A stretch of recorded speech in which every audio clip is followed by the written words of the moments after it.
جو کہ باقی چیزیں تو ہم بار بار پڑھ ہی رہے ہیں کہ کبیرہ گناہوں سے بچنا، پھر غصے پہ قابو پانا، پھر یہ کہ جو کچھ دیا ہوا ہے اس میں سے خرچ کرنا، اور اس کے بعد پھر جو اللہ نے کہا کہ ان کے جو معاملات ہیں وہ باہر معاملات اپنے مشوروں سے طے کرتے ہیں. تو اس چیز کا ہم نے بہت خیال رکھنا ہے کہ یہ اللہ تعالیٰ نے قرآن پاک میں اس کا ذکر کیا، اس کا مطلب ہے اس کی بہت اہمیت ہے.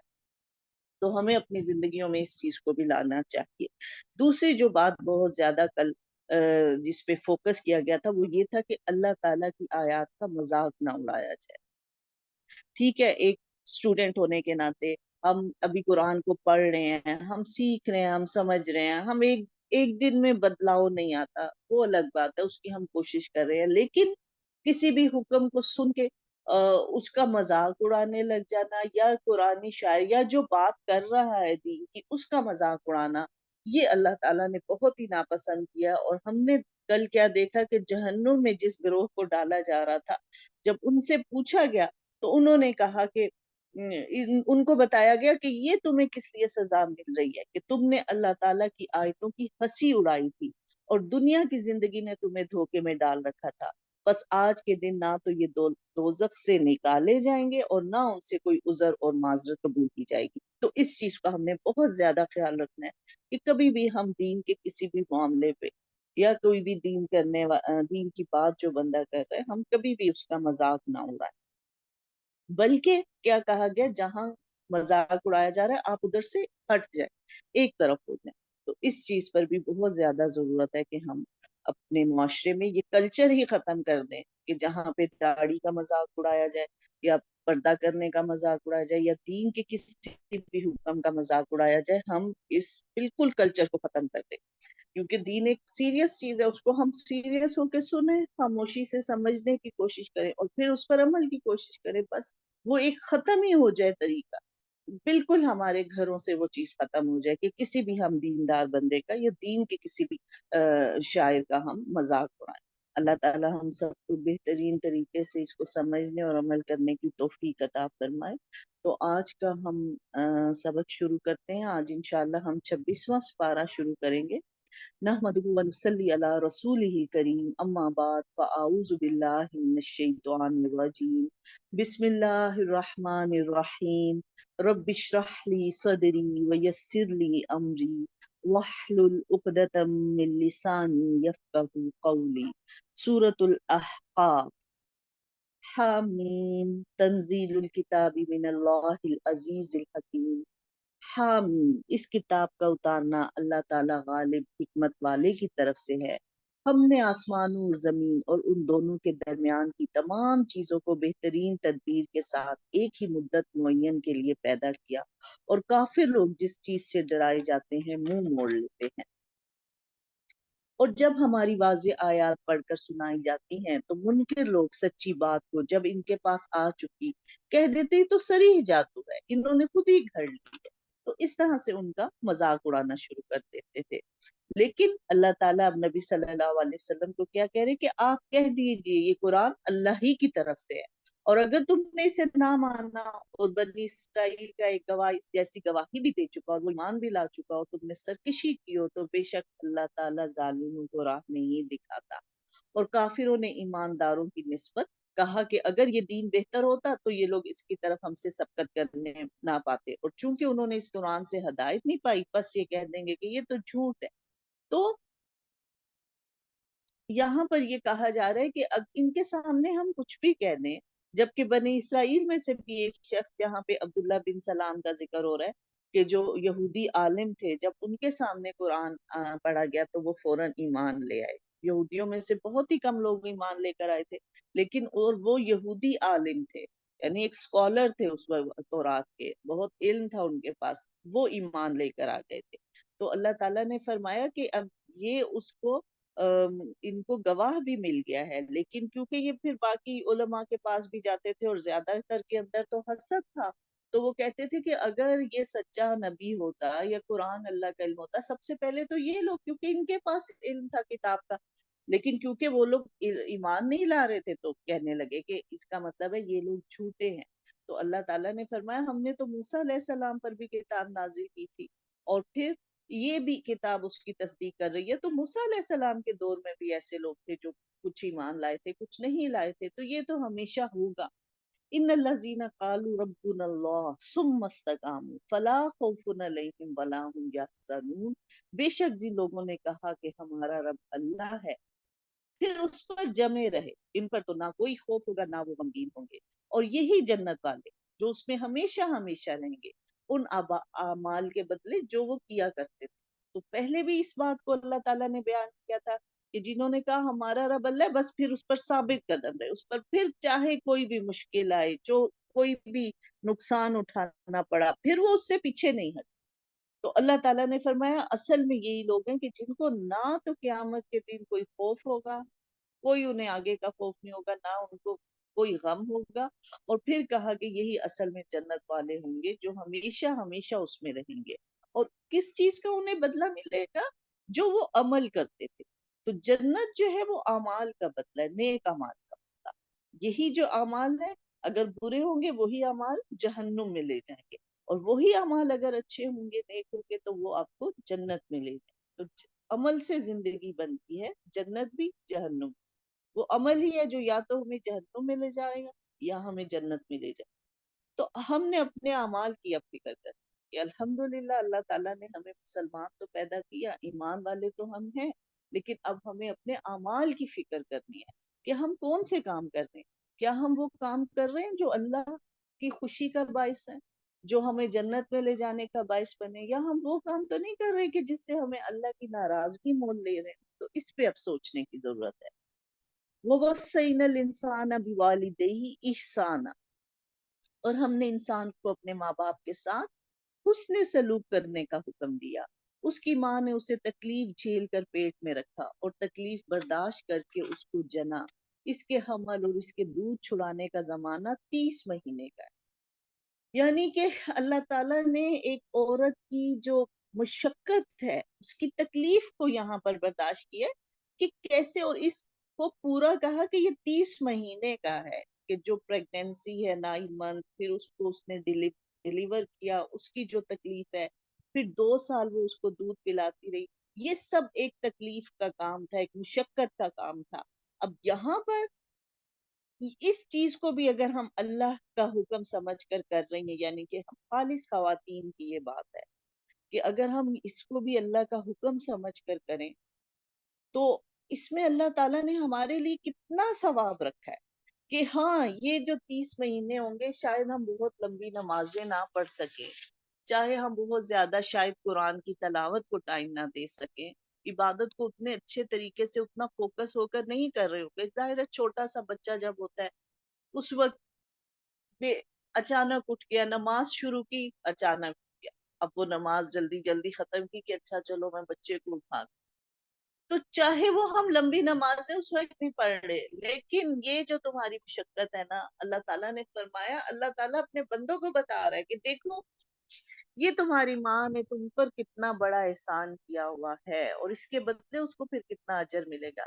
یہاں تک کہ جب وہ اپنی پختگی اور 40 سال کی عمر کو پہنچتا ہے تو کیا کہتا ہے، ربی اوزعنی ان اشکر نعمتک التی انعمت علی وعلی والدی وان اعمل صالحا ترضاه واصلح لی فی ذریتی انی تبت الیک وانی من المسلمین۔ اب کیا 40 سال کی عمر کیوں کہا کہ یہاں آ کر اب وہ بہت سمجھدار ہو گیا ہے، یعنی کہ اس سے جو پہلے ہے ان میرڈ بچے ہوتے ہیں جوان ہو جاتے ہیں، لیکن جب ہم ان کو بتا رہے ہوتے ہیں نا کہ ہم نے آپ کے لیے یہ کیا اور ہمیں آپ کو ایسے کرنا چاہیے، تو بچے اس کو سیریسلی نہیں سن رہے ہوتے، وہ کہتے ہیں ہاں بس ماں باپ تو کہتے ہی رہتے ہیں، ہے نا۔ لیکن جب وہ 40 سال کی عمر کو پہنچ گیا نا، اب وہ خود بھی ماں باپ بنے ہوئے، اب انہیں سمجھ آیا ہے واقعی ہم بھی جب ہم بھی ماں باپ بنے ہمیں پتا چلا کہ اچھا ہمارے ماں باپ نے بھی اس طرح سے ہمارے لیے مشکلیں اٹھائی ہوگی، اتنی تکلیف میں ہمیں انہوں نے پالا ہوگا، جیسے آج ہم نے اپنے بچوں کو پالا تو ہمیں پتا چلا کہ ہم نے کتنی مشکلوں سے ان کو، اب وہ سمجھ آنے لگ جاتا ہے۔ تو اس لیے کہا کہ جب وہ 40 سال کو پہنچ جاتا ہے نا، اب وہ بچے نہیں ہیں اس کے سامنے، وہ اپنے بچوں کے ساتھ بھی اتنی محبت دے رہا ہے، مشقت کر رہا ہے، اور پھر اپنے ماں باپ کا بھی اس کو پتا چل گیا، پھر وہ کیا دعا کر رہا ہے کہ اے اللہ آپ مجھے توفیق دیں کہ میں تیری اس نعمت کا شکر بجا لاؤں جو تو نے مجھ پر اور میرے ماں باپ پر انعام، اور یہ کہ میں ایسے نیک کام کروں جن سے تو خوش ہو جائے، اور میری اولاد کو بھی نیک کر دے، میری اولاد کی اصلاح کر دے۔ یہاں اب اس کو سمجھ آ رہی ہے کہ جو ماں باپ کہتے تھے نا ہم نہیں سمجھتے تھے، آج ہم بچوں کو کہہ رہے ہیں وہ نہیں سمجھ رہے، تو پھر ہم نے کس سے مدد مانگنی ہے؟ ہم نے اللہ سے ہی مدد مانگنی ہے کہ اصلیح لی فی ذریتی، اللہ تعالیٰ میرے لیے میری اولاد کو ٹھیک کر دیں، آپ ان کو نیک کر دیں، آپ ان کی اصلاح کر دیں۔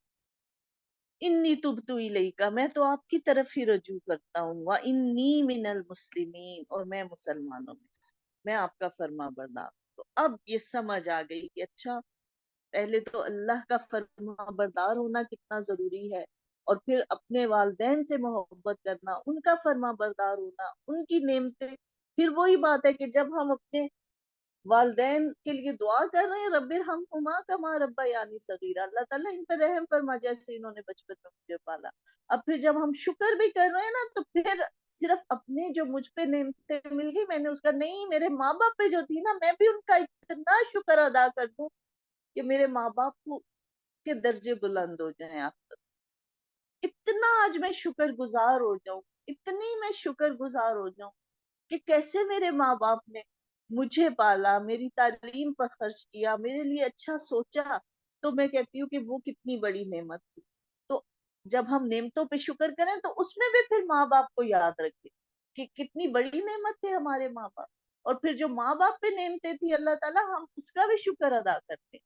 تو یہ ہے کہ ایک جو مسلمان کا کیا کردار دکھایا گیا کہ نہ تو وہ ماں باپ کو بھولتا ہے، ان کی رحمت کے لیے، ان کی نعمتوں کے لیے وہ دعا کرتا رہتا ہے، اور پھر وہ اپنی اولاد کو نہیں بھولتا کہ جب نماز کا ذکر آتا ہے تو بھی وہ اپنے ساتھ اولاد کے لیے دعا کرتا ہے کہ یا اللہ مجھے اور میرے بچوں کو، میری اولاد کو نماز قائم کرنے والا بنانا۔ اور پھر جب اپنے لیے کر رہا ہے کہ یا اللہ مجھے نیک عمل کی ہدایت دے دے، مجھے نیک عمل کرنے کی توفیق دے دے، تو ساتھ ہی پھر وہ اپنے بچوں کے لیے بھی کر رہا ہے کہ اللہ تعالیٰ میری اولاد کی اصلاح کر دے، ان کو بھی دے کر۔ بہت ہی خوبصورت دعا ہے، ہمیں اس کو اپنی دعاؤں میں شامل کرنا چاہیے۔ یہی وہ لوگ ہیں جن کے نیک اعمال تو ہم قبول فرما لیتے ہیں اور جن کی بدعمالیوں سے درگزر کر لیتے ہیں، یہ جنتی لوگوں میں سے، اور اس سچے کے وعدے کے مطابق جو ان سے وعدہ کیا جاتا ہے۔ یعنی اللہ تعالیٰ کہہ رہے اصل میں یہی جو ہے نیک لوگ جو اس طرح سے زندگی کو لے کے چلیں گے نا کہ اپنے ماں باپ کے بھی شکر گزار ہو رہے ہیں، ان کے لیے بھی دعائیں کر رہے ہیں، پھر اپنے لیے بھی نیکی کی دعا کر رہے ہیں، اپنی اولاد، اصل میں اللہ نے کہا یہی نیک لوگ۔ ہاں پھر یہ کہ اس رستے پہ چلتے ہوئے ان سے بھی کچھ غلطیاں ہو جائیں گی، تو اللہ تعالیٰ نے فرمایا ہم ان کی غلطیوں کو، ان کی بدعمالیوں کو معاف کر دیں گے۔ یہی جنتی لوگ ہیں اس سچے وعدے کے مطابق جو ان سے کیا جاتا ہے۔ اور جس نے اپنے ماں باپ سے کہا کہ تم سے میں تنگ آ گیا، تم مجھ سے یہی کہتے رہو گے کہ میں مرنے کے بعد پھر زندہ کیا جاؤں گا، مجھ سے پہلی بھی امتیں گزر چکی، وہ دونوں جناب باری میں فریاد کریں گے اور کہتے تجھے خرابی ہو تو ایمان لے آ، بے شک اللہ کا وعدہ حق ہے۔ وہ جواب دیتے ہیں تو صرف اگنوں کے افسانے۔ تو یہاں پر کیا کہا، پہلے ہمیں ایک جگہ بتایا کہ تم نے ماں باپ کی بات مانی ہے، ہاں اگر وہ تمہیں یہ کہیں کہ اللہ کے ساتھ شرک کرو تو بس تم پھر وہ بات نہ مان، لیکن پھر بھی کہا کہ ان کے ساتھ اچھے طریقے سے گزر بسر کرتے رہنا۔ یہاں پر تو یہ بتایا جا رہا ہے کہ اب ماں باپ نیک ہیں، وہ کہہ رہے ہیں کہ ایمان لے کر آؤ، اچھے بچوں کو نیکی کا رستہ دکھا رہے ہیں، اور بچے نیکی کی بات نہیں مان رہے، تو پھر اب ماں باپ کیا کہہ رہے ہیں؟ ماں باپ ان کے لیے دعا کر رہے ہیں کہ، اور ان کو سمجھا رہے ہیں کہ اللہ تعالیٰ کا وعدہ سچا ہے، تم ایمان لے آؤ۔ پر وہ جو نہیں مانے گا، اب وہ نہ اللہ کی بات مان رہے ہیں، کتاب پڑھ کر بھی بتا دیا، ماں باپ بھی سمجھا رہے ہیں، تب بھی نہیں مان رہے۔ اب کیا اللہ تعالیٰ کہہ رہے یہ وہ لوگ ہیں جن پر اللہ کے عذاب کا وعدہ صادق آ گیا، ان جنات اور انسانوں کے گروہوں کے ساتھ جو ان سے پہلے گزر چکے ہیں، یقیناً یہ نقصان والے ہیں، اور ہر ایک کو اپنے اپنے اعمال کے مطابق درجے ملیں گے تاکہ انہیں ان کے اعمال کے پورے بدلے دے اور ان پر ظلم نہ کیا جائے۔ اور جس دن کافر جہنم کے سرے پر لائے جائیں گے اور کہا جائے گا تم نے اپنی نیکیاں دنیا کی زندگی میں ہی برباد کر دی اور ان سے فائدے اٹھا چکے، بس